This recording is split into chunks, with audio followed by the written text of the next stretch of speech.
Okay, today we're back in the garage with the XR and doing another little project. I have a 48-inch battery lead here from Powerlet. What I wanted to do was get a couple more power outlets available. So I'm going to step you through what I did here. So a little while ago I bought this one here for my battery tender, and it was not as long as I was expecting it to be.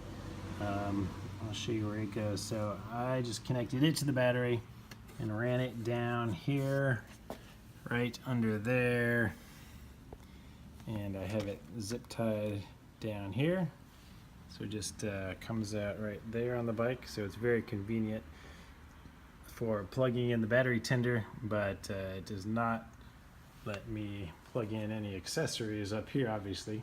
So this 48-inch one, I just figured out how to get it up there. So I also connected it directly to the battery, and as you can see, I've pulled lots of stuff off the bike to be able to see in there and get some access. So the first thing I did was I popped off this piece right here. You do that by unscrewing this screw and pulling it straight back away from the bike.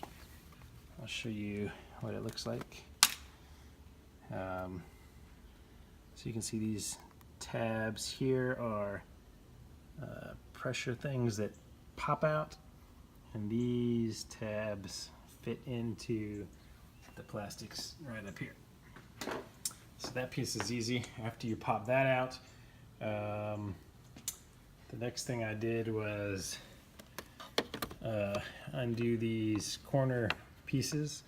There's one screw on the top of them, one screw on the inside, and then you kind of have to turn the handlebars around a ways and get this thing pried out. That's can be pretty sticky. And then on the other side is exactly the same piece right here with the two screws. You pop it out, and then to remove the piece right here that goes around your lock, there's one to undo there, another Torx to undo over there, and then I'll show you the piece removed so you can get an idea what you're up against. So it's only mounted by those two screws. This one here is the screw plate for that corner piece we already removed. So as you can see from the bottom, there are 1, 2, 3, 4 pressure plates that come off, and tabs right here, and these little tabs go into these grooves on your tank. So you're going to have to slide the whole assembly forward a little bit, and then you lift it straight up to pop it out of those. It's a little scary, but as you can see, these two pieces are also together, so you want to move them both at the same time so you don't snap the little tabs. It's held on, just pressured in place. You can slide it out and slide it back in. So keep these two pieces together when you pop that out. And then after I got that off, I took off the this white piece of plastic first. So to get that off, you come in here, and it's only held on by one screw, and that screw will be in this hole right here. You undo that screw, and then you get really scared because there are 1, 2, 3, 4, 5, 6 pressure mounts on it, and you're gonna think you're gonna break this thing, but you won't.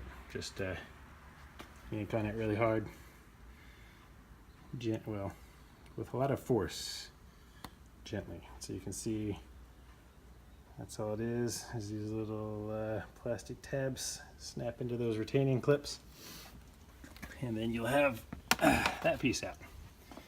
I started trying to remove the black plastics with the round L on them, but it started getting complicated to get this whole thing off, and I realized I don't need to.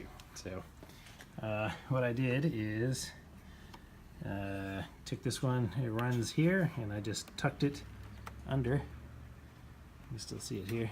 Just tuck it under this black piece, tucked it behind there, and jammed the whole thing through this slot here. And then when I come around from the front, you can see all the way into the back there. Let me see if I can turn my light on here.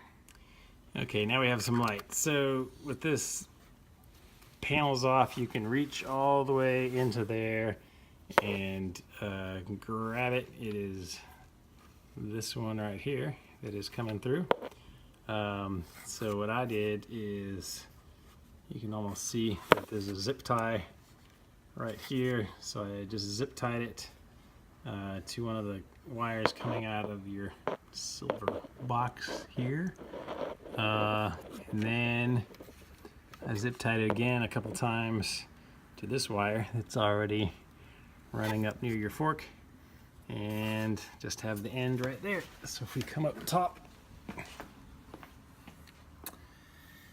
we can see the pigtail sticks right up here. It's got the cap so we can cap it off to keep it dry.